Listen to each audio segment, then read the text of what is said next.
नमस्कार, जय नेपाल। म वृखराज गुरुङ। म आज मेरो गाउँ पुरानोकोट गैरी गाउँमा आइपुगेको छु। आज विजयादशमीको अवसरमा सम्पूर्णमा शुभकामना पनि व्यक्त गर्दछु। आज फुलपातीको दिन यो घरमा आइपुगेपछि अनि मेरो चाहिँ घरमा ठुलो मथे साइली मथे ठुलो आमा मथे हुनुहुन्छ।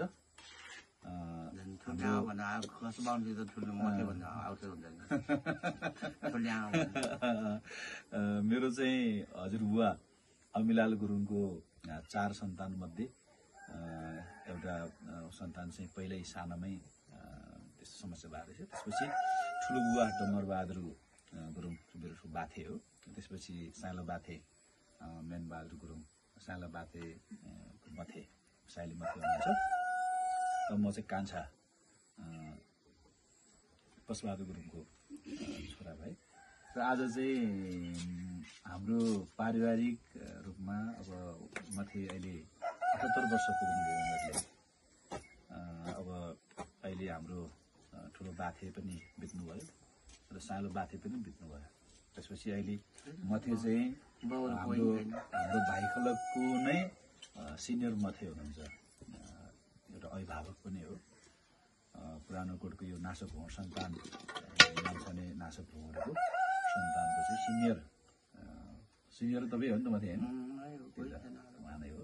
र अहिले विजयादशमीमा गाउँ आएको अवसरमा अब मथेसँग चाहिँ भलाकुसारी गफगाफ पारिवारिक गफगाफ पनि धेरै रमाइलो हुन्छ।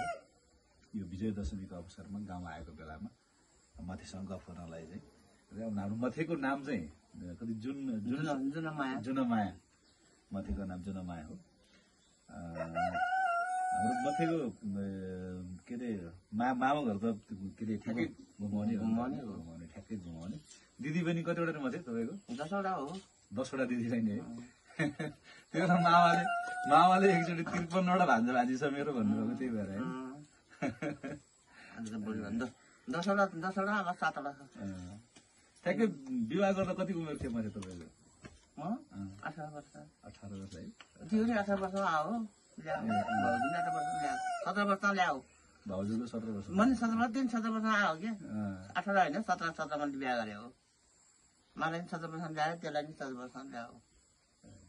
तपाईँ विवाह गरेर आउँदाखेरि चाहिँ तल ठुलो बाथेको बच्चापछि गाईहरू जन्मिसकेको थियो कि? जन्मिया थियो। ठाउँ थियो। ठुल्दै जन्मिसकेको थियो कम्पुसको बाबा। त्यो माथिको नानी खेर गएर नि त्यो पाथी त्यही पाथीको छोरी खेर गइन्छ। त्यो पनि छोरा रहेछ। त्यहाँबाट म आज पाएको सबै।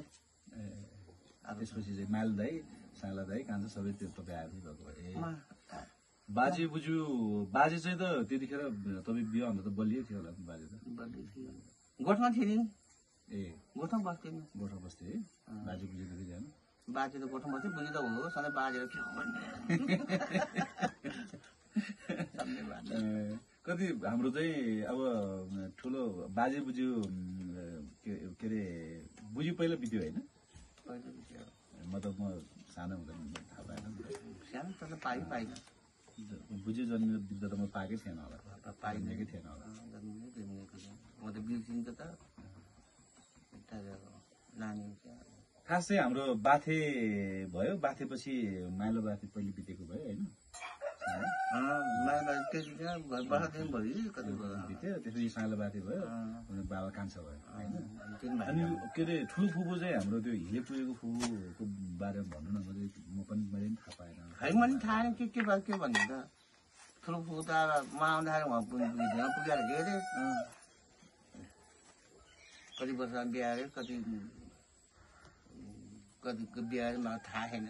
पहिले बिहा बच्चा नि त्यति भइसक्यो। म आउँछ पाउँदै पाएन। छोरी पाएको छोरी पाउने बच्चा पाइन्छ। काशी दिदी मात्रै जन्मेको काशी पाउँछ। ठुलो फुपू चाहिँ ठुलो बाथे भन्दा ठुलो हो कि ठुलो बाथे भन्दा सानो हो? दिदी हो नि बाथेको त। सबभन्दा ठुलो चाहिँ ठुलो फुपू हो। भनेपछि हाम्रो बाजे बोजूको सबैभन्दा ठुलो सन्तान चाहिँ छोरी भयो, हिले पुगेको फुपू चाहिँ। त्यसपछि बल्ल बाथे भयो। त्यसपछि कान्छी फुपू चाहिँ त सबभन्दा कान्छो भयो। बाबा भन्दा सानो हो नि।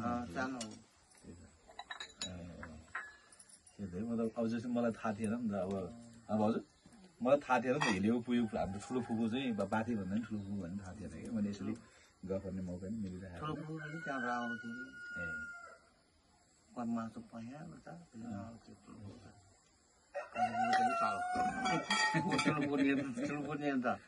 ठुलो त पयाएको थियो ए गोरु राम्रो थियो बाजे जस्तै रहेछ क्या बाजे बाजिनु गोरो बुझिनु गोरै थियो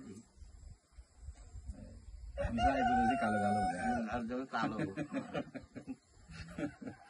बाजी बुझिनु गोरै हो बाजिनु गोरो बुझिनु गोरो थियो अग्लो नि अग्लो रहेछ हालको फोटोमा देखेको बाजेको थान त कम्पासले ल्याएर नि दरङ्गी हाम्रो पिर्ताम यिनी अग्लो छ यहाँ पिर्ताम ठुलो अग्लो छ त्यही त नि माथि अब तपाईँ अब उमेरले 78-79 वर्षको तपाईँ पुग्नुभयो 78 नि पुगेन मतलब 78 भयो तर अब कस्तो भने पनि ठ्याक्कै यो सालको भनेर पत्तै लाउन सकेन तर अब 28 वर्ष पुग्दा दाइ जन्मेको भनेपछि दाइ 50 भयो अब 78 त भयो नि त होइन 78 भयो तपाईँहरू बाथेहरू छुटेको थिएन तपाईँ बिहा गर्दाखेरि ठुलो बाथे छुट्या पनि भयो म आउँदा पहिला थिएन देखा जो घर बनाएर बसेको तल घर बनाइसकेको थियो बनाएर बसेर अनि कति भयो त के थाहा कति ए बाथेको चाहिँ पहिला कति वर्ष बिहा रहेछ के थाहा मलाई तपाईँ आउँदा बिहा भएपछि ठाउँ जन्मेर दुला बच्चा पाइसक्यो थाहा पनि ठुलै भएको थियो ए ठुलो दिदी जन्मियो बित्यो होइन फेरि कमरसाद बाबा चाहिँ ठुलो दाइ जन्मेर पनि ठुलो भइसक्यो ठुलै भएको थियो ठुलो दाइ कमरसाद बाबा त्यो ठुलो दाइ चाहिँ माथि के बाजे बोजूसँग बस्थ्यो भन्छ नि त धेरै छ माथि बस्थ्यो ए मैले सुन्दाखेरि चाहिँ बाजे बोजूसँग धेरै बस्थ्यो धेरै छ अरू थिएन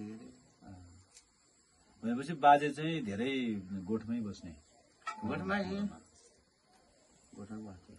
त्यो बाजेले त्यो मलाई बाजेले भन्नुभएको थियो कि त्यो आँप भयो अनि त्यो नस्पतिको अनि कटर सबै त्यो लप्सीको उयोहरू नि रहेछ नि त सबै बाजेले गर्नुभएको बाजेको बिहा भन्छ मर्यो बुढाको भयो सबै आँप त पात झर नफल्ने पात झरेर गराइदियो स्यालस्याल काटिदिएको कटा नै छैन बुढा बुढा बाजे चाहिँ पेन्सन थाप्नलाई यहाँबाट त्यो हिँडेरै बाजेको पोखर जाने हो काठमाडौँ गयो पहिले गए के अरे म आधी नै पोखर जान्थेँ म नि गयो 2 फेरा बाजे बुझे दुवै जाने कि बाजे बाजे बुझे जाने हो बाजे बुझे मिल्दैन सन्देश ठप्काना खाने बेला भयो आगो तागो गरेर म त नकराइकन बाजे म खाएँ नि अनि हाम्रो बाउहरूको मामा घर चाहिँ कहाँ बुझ्यो आमा माइत कि हिँडीमा नि बुझ्याको माइत नि हिँड्यो जालीको साउससुरा त भलै हो नि त्यो जाली दिदीको सन्तान मामाहरू भदा पो हो ए बजेको भदाहरू भयो भदाहरूको ए के अरे कामी दिदी भवीको छोरा कामी क्या तिनीहरू जब मैले खतरा